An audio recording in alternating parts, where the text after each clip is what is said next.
ചിലതുണ്ടാവും കമ്പോൺസുകൾ ലോങ്ങിലെ ടൈപ്പില് ഐസുകൾ ഉണ്ടാവും, ചിലപ്പോൾ കമ്പോൺസുകൾ അടുത്ത ടൈപ്പുകൾ ഐസുകൾ ഉണ്ടാവും. അപ്പൊ നിങ്ങൾ ഐസ് റിമൂവ് ചെയ്യുന്ന സമയത്ത് എന്താവും, ആ കമ്പോൺസുകൾ ഉണ്ടാവും മിസ്സാവും ചെയ്യും. പിന്നെ അങ്ങോട്ട് ഇങ്ങോട്ട് നീങ്ങി എടുക്കാൻ പറ്റാത്ത ഒരു സിറ്റുവേഷൻ ആവും, ട്യൂസറോട് എടുക്കാൻ പറ്റാത്ത സിറ്റുവേഷൻ ഉണ്ടാവും അല്ലേ.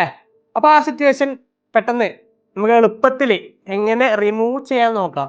അതായത് നിങ്ങൾ യൂട്യൂബിൽ കുറെ കണ്ടിട്ടുണ്ടാവും ടിങ്ങാരൊക്കെ വെച്ചിട്ട് യു വി ഒക്കെ ഇട്ടിട്ട്. അതിൽ വേറൊരു മെത്തഡ് ഉണ്ട്, നമുക്ക് കപ്പാസിറ്റർ അല്ലെങ്കിൽ കമ്പോൺസ് വെച്ചിട്ട് റിമൂവ് ചെയ്യാം എളുപ്പത്തിൽ. അപ്പൊ കറക്റ്റ് പ്രോപ്പറായിട്ട് നമുക്ക് എന്ത് ചെയ്യാൻ പറ്റും, ആ ഐസ് മാത്രം എന്ത് ചെയ്യാം മേലേന്ന് പൊക്കിയെടുക്കാൻ പറ്റും.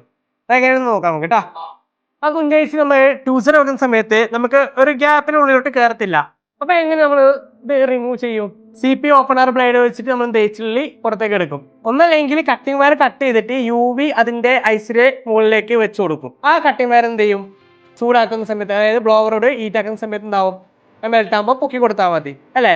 അതേപോലെ തന്നെ നമുക്ക് എന്ത് ചെയ്യാം, UV ഇട്ടിട്ട് അതിലേക്ക് ഒരു ചെറിയൊരു കമ്പോൺസ് ഏതെങ്കിലും ഒരു കമ്പോൺസ് വെച്ചിട്ട് എന്ത് ചെയ്യാം റിമൂവ് ചെയ്യാം. അതെങ്ങനെ കറക്റ്റ് പ്രോപ്പറായിട്ട് കാണിച്ചു തരാം കേട്ടോ. വേറൊരു കപ്പാസിറ്റർ പുറത്തെടുത്ത് വെച്ചിട്ടുണ്ട്, ഒരു ഡെമി കേട്ടിട്ട്. ഫ്ലെക്സ് ഒക്കെ നല്ല പാലം എന്ത് ചെയ്യുക, വൃത്തിയിൽ ക്ലീൻ ചെയ്യുക, അല്ലെങ്കിൽ UV അവിടെ ഫിക്സ് ആവില്ല കേട്ടോ. ആ ഐസിന്റെ മണ്ടയിൽ ഏതാണ് ഐസ് റിമൂവ് ചെയ്യുന്ന ആ ഐസിന്റെ മണ്ടയിലേക്ക് എന്ത് ചെയ്യുക, ജസ്റ്റ് എന്ത് ചെയ്യുക UV അപ്ലൈ ചെയ്യുക കേട്ടോ.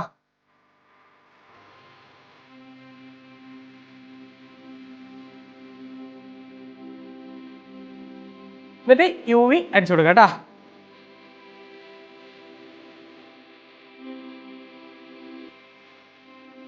ആ സൈഡേക്ക് ഫ്ലെക്സ് ഇട്ട് കൊടുക്കുക.